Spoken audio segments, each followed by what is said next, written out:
Hi, everyone, and welcome back to ShiftED Talks, a podcast by GradRight.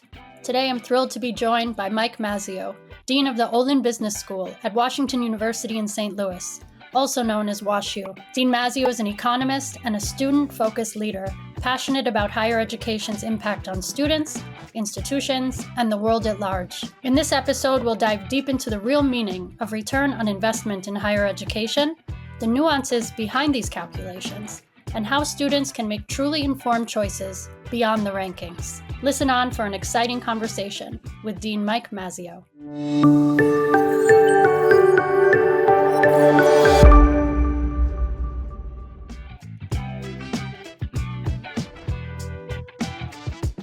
Hi, Dean Mazzeo. How are you doing Hi, today? Alana. How's it going? We're Good doing to okay. see you. I'm so happy to be with you. This is fantastic. We're really excited to have you here. And Thank you. we've got a nice lineup today in terms of our topic. Today we're going to be talking about the ever elusive, or some think it is elusive, ROI, return on investment, in this case in higher education. I'm sure you have plenty to add to the subject. But before we dive in, I wanted the listeners to know a little bit about you, maybe a bit about your own educational journey, how you ended up as dean, and maybe a little surprise for our listeners, what you believe is your most important responsibility as dean of the Olin Business School. So take it away.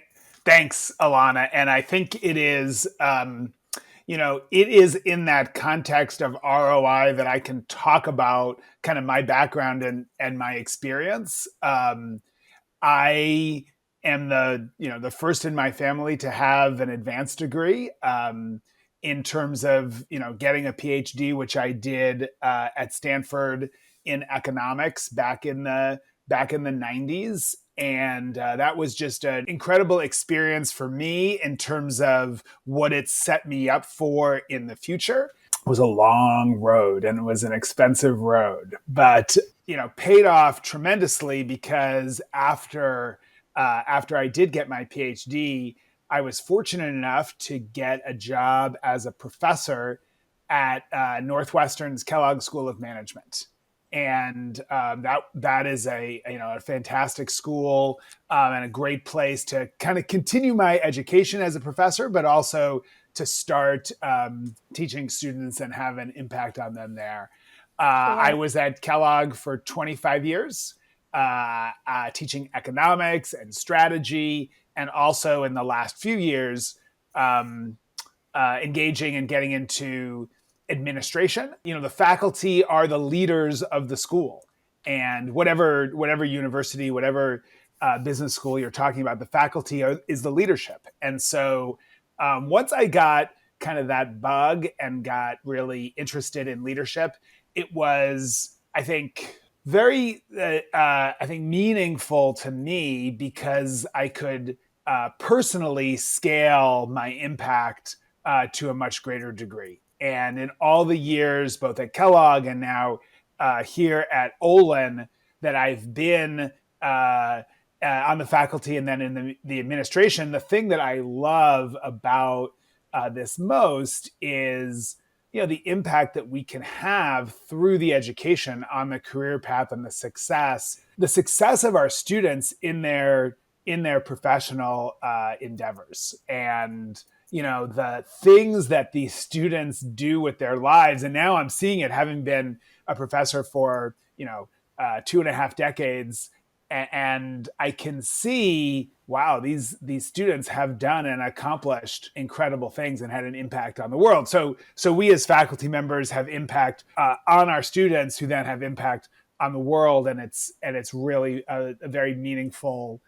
It's very meaningful work. And I don't know, I tasted administration as being the senior associate dean at Kellogg. And so when the opportunity for the leading position at Olin came up, I was ready, to be the leader. I felt I was ready to be the leader of the organization. And, I was, again, really fortunate to be offered this job at an incredible university and at a business school that has so many excellent things going for it. And so I joined WashU about, I don't know, it's been like a year and 3 months now, about making a lot of efforts to draw more people into the school from all over the world. And, that's kind of one of the reasons why I'm with you today, is to try to spread the message about what we're doing at Olin and, why it's a very exciting time to be at the school. Absolutely. Okay. Thank you for that. I especially love when you talk about this kind of ripple effect, right? That you provide what you can, you pay it over to the students, and then to see them actually succeed in the world is very satisfying. My friends and family, it's not like they're sick of me, but it's, wow, this was my student and see what they're doing. Or here I send them a link to some, one of my former students is the leader of a financial firm in St. Louis, and I got to reconnect with her, but she's very prominent in the St. Louis business community. She was my student at Kellogg. And, people say, oh, you know her. And I said, she was my student. Come on. I've known her since the beginning. I taught her everything she knows.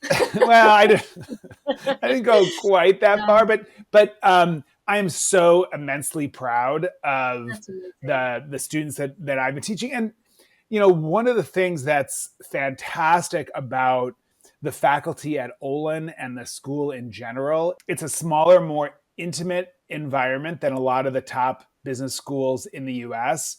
And I've seen, just through my engagement as dean with our alumni, I've seen a lot of successful individuals who have built over the years very close relationships with faculty members that they met while they were getting their getting their degree. And so it's kind of, it's very heartening, but also, I think demonstrative of the fact that there is, something you pay for in terms of the education at the start, and then something that continues to pay off for you year after year throughout your career and throughout your life.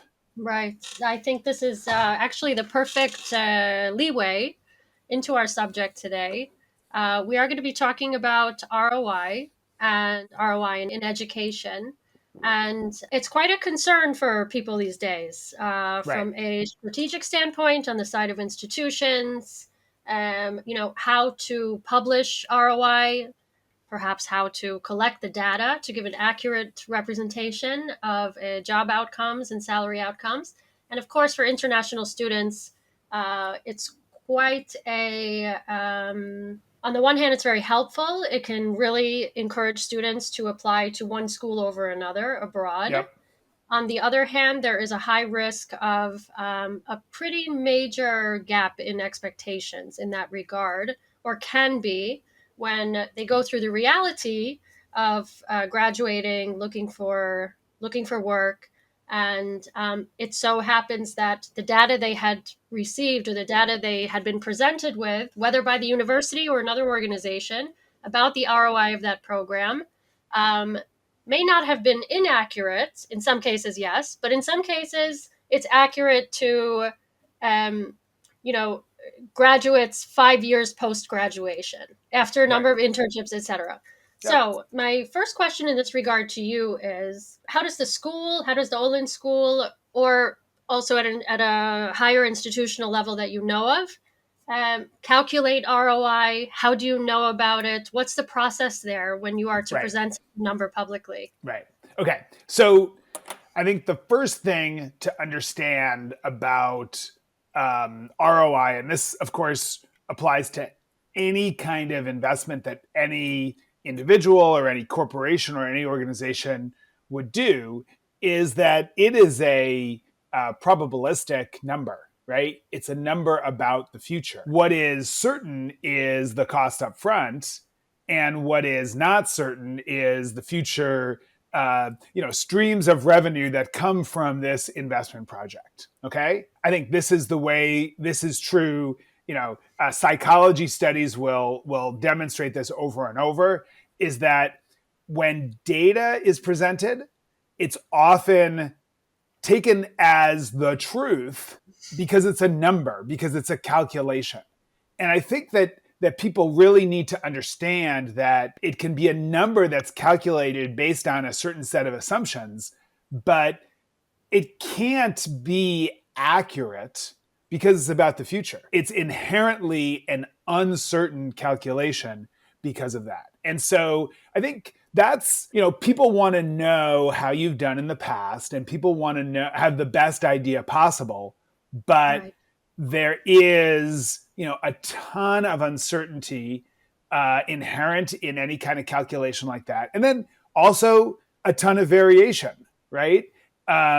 If you were to calculate the average return on investment for the average student, that might be a number in the middle of a wide amount of variance, right? Some of our students end up, I met with an alumni overseas who started a quantitative finance investment firm after graduation, and like my calculator didn't have enough zeros to put in terms of his wealth and his income, right? And so that's going to be the example on one end of the spectrum, and his ROI is certainly well within anyone's expectations or dreams.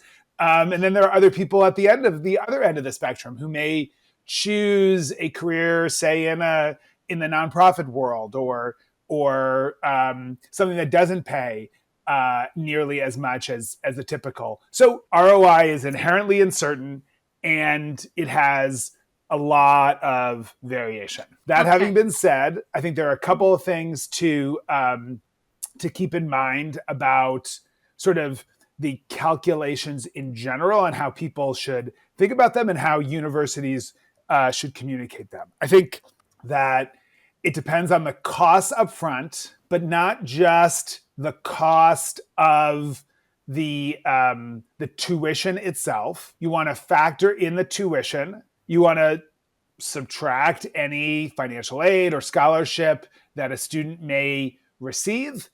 And then for students doing, students who are giving up time on the job market, there is also a sense in which they're losing, there's an opportunity cost, right? In terms of, I'm not working for 2 years or a year and a half while I'm getting a degree, and I would have made X thousand in income during that period, and I'm not anymore. That counts. That's part of the investment that anyone is making. And if a school doesn't include that in their calculation, they're kind of making a mistake to do that.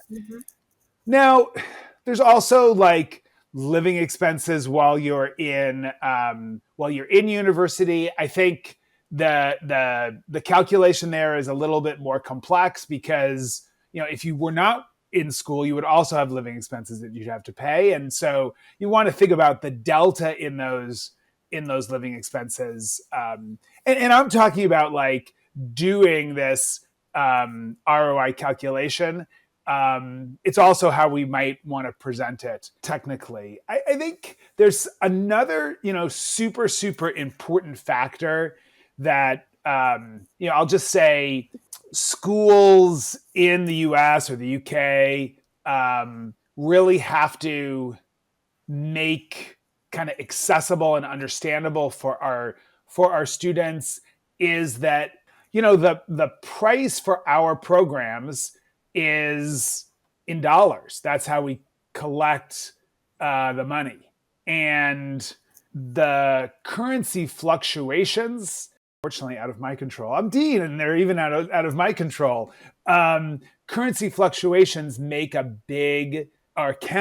big difference in and one direction or another. I remember being at Kellogg, and people would say, "Oh, Indian applications are up 25% over last year," and I'd be like, "Oh, wow, that's is our brand doing so well or something like that?" And they're like, "Oh no, last year was really bad for the currency, and this year is much better." Yeah. And so I think that that's something that we need to just acknowledge and understand when we talk about these ROI calculations. Okay, Yes. so all of that is in the cost side, and then sort of you're balancing that out over income generated from the degree, right? And again, I always feel like you want to think about the delta. Okay. It's not just how much you earn after you get the degree, but it's how much you earn after you get the degree relative to what you would have earned before if you hadn't gotten the degree. That would be the true calculation. When I see these calculations, I think in general, the best ones look over a longer time horizon than just the first job that you get after graduation. Yeah.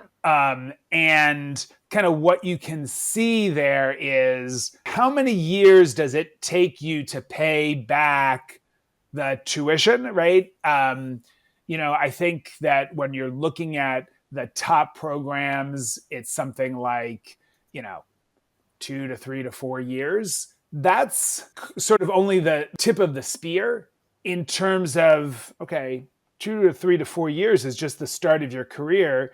You're maybe still in your late 20s or early 30s.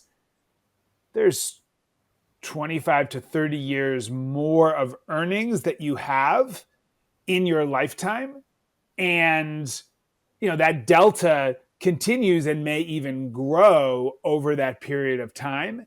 And so, I can't predict, certainly what's going to happen in the job market in 2060, but that's relevant for determining sort of the ROI of any program, right? So I don't know. I'm talking the way I'm describing it.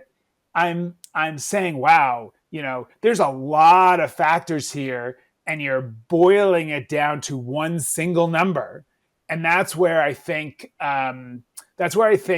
it's important for institutions to, give more of this kind of complete picture and be very, very explicit about kind of what the numbers are based on. We don't have in the industry a standard that says, okay, this is how every school is going to calculate it. And so if we publish it at Olin and some other schools publish an ROI, then it could be comparing apples to oranges in terms of how that's calculated. So from the perspective of an individual student who's making a selection of school A versus school B, that's something to keep in mind in terms of that. One of those things is to encourage the creation of this benchmark, is to encourage the creation of this unified calculation, and not only in the area of ROI, but in other areas as well. Yeah. Something that will allow all of the institutions to be on the same, level playing field in terms of how they're coming to this number. And even more importantly, from our perspective anyway, is that we're offering that to students, some kind of standard, because we know very, very well that, specifically Indian students, let's say, that's who we work with primarily.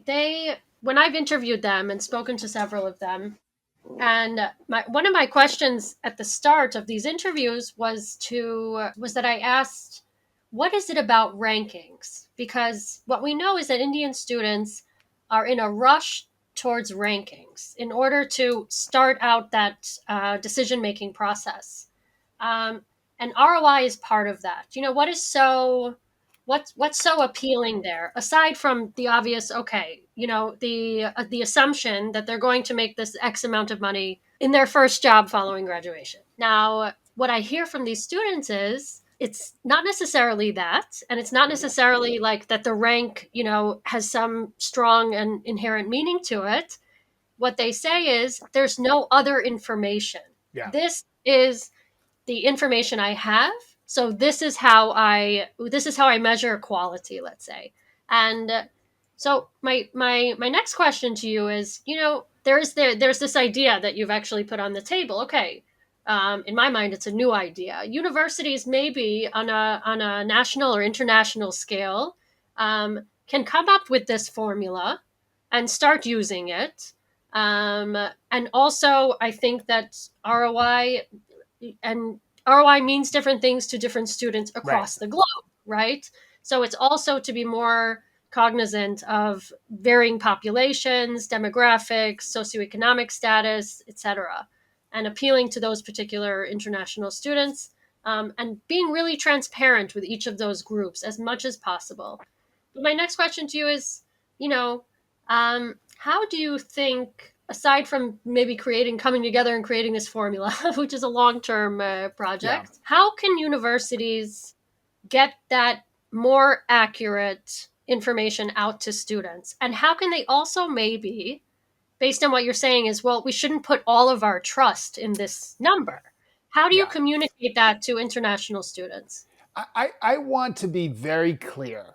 I think that, while it is a noble goal to try to create the information or metric that you just described, that, there's just so much nuance and variation and uncertainty about it. I think that it is incumbent upon, students seeking out graduate education assertively and assiduously, with all of their fervor, obtain as much information as possible about the schools. And, and this is the reason why, like, I described that there's a lot of variation, right, of any student's outcome in terms of ROI or career success. But very importantly, the schools are different from each other. Any individual student will have a different outcome in their career if they go to school A versus go to school B. They will be in a different place in that distribution because of the characteristics of the school and the characteristics of the individual and how they go together. And so I think that, I would push back a little bit on these students that think the ranking is the only piece of information. There's a lot of information available about the individual schools and lots of opportunity. Each university and each school is really staffed up with admissions and recruitment professionals who are dying to get that information into your hands. And so I would, as dean, love to just kind of make it an effort to, we want to be radically transparent about Olin, because we think that for a group of students that Olin is a good fit. We have a great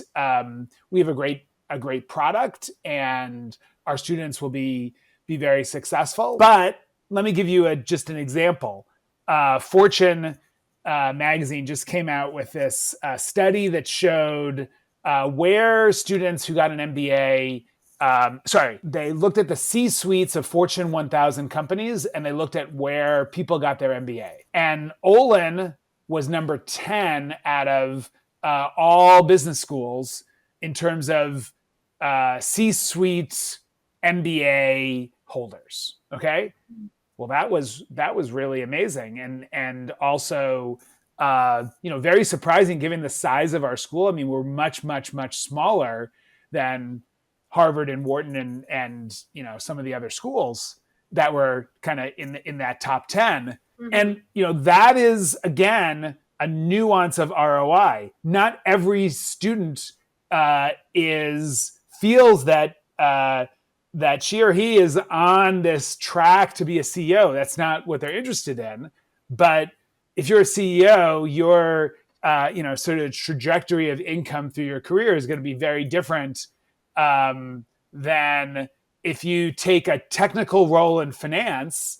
You'll get a higher income right out of school, and then your career trajectory will be a lot more flat. Sure. And so that's where I think you have to have a good match between the students' aspirations and the strengths of each individual school. Yes. And I think there is a lot to be said as well for some of the limitations on the part of students. There's no question that students are international students are probably not advocating for themselves, as strongly as they should be. Maybe they are not, and of course, this is a gross generalization, but there does seem to be a lack of attention to these nuances. But again, they're entering into a completely and literally foreign space. And it does really seem, a dual responsibility, both on the part of the students and, of course, on the universities. No. It is a responsibility of the universities, right? Alana, when my students didn't do well on the exam, it was never their fault. It was always my fault for not teaching them well enough. This is when somebody doesn't understand what you're saying, it's not their fault. It's your fault for not being clear. And okay, so we want to attract students, and we want them to think, to really understand what our offering is, right? And so I think two things. One is, like I said before, radical transparency. We're going to tell you, what's happened in the past and what we think might happen in the future. And then, really look, we need to practice what we're teaching at business schools, which is understanding the customer. What are their concerns? Right. What are their decision points? And, I don't want to dismiss this ROI concern at all. It's a real deal thing. But on the other hand, we want to make them understand it's a lifelong investment, and the returns will continue over the years. And you will never get me to say anything but investing in yourself and investing in education is the absolute best investment you can make. How else can we, aside from ROI, with all of its issues, how do we account for the value of a graduate education, for instance, at Olin?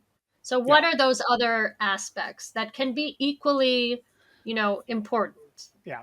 Okay. Let me break them down into, I can break it down into three categories. Okay. One is relationships. And this is, based on my experience over the years. Students value so much the lifelong relationships that they've made in their graduate program. And I see these, 40th reunion, and these folks are like buddies, and they're showing the pictures that it's constant. As dean, I get to, spend a lot of time with these alumni and talk to them, and hear, and they're just like, love the friends that they've made. Now, some of them, of course, okay, well, that friend I made is, allowed me to make this deal, and because I made this deal, I'm richer, right? And we already talked about that. That's the monetary part, but there's the non-monetary part that's really valuable. The second thing is that you get smarter by doing a graduate degree, and more things. You're more capable. You're more skilled, but you're also better equipped to enjoy the world through the lens and the experience that you've had. And then the final thing is it's fun. Getting a graduate degree. The experience is great. And, it's partly being able to separate yourself from the world for a period of time and really immerse yourself in learning, in connecting with people, and connecting with ideas. You're not going to have the opportunity in your life, probably again, to spend a year and a half or 2 years in that kind of activity. Mm-hmm. And so, this is a little bit glib, a little bit dismissive, but I'll say it anyway. No one advertises or asks, what's the ROI of going on a cruise? Right? It's an experience. and people value that experience, and they're willing to pay for it. And I don't want people to underestimate the fact that it's like your house. Your house is an investment. Okay, but you also live in it, and you have memories, and you have joy that comes out of it. People get a tremendous amount out of this experience. That's not much. Thank you very much, Dean Mike Mazzeo. We really loved having you here, and you've given us some great insights, and we appreciate all of it. Oh, thank you. It was my pleasure. Fantastic. Thanks so much.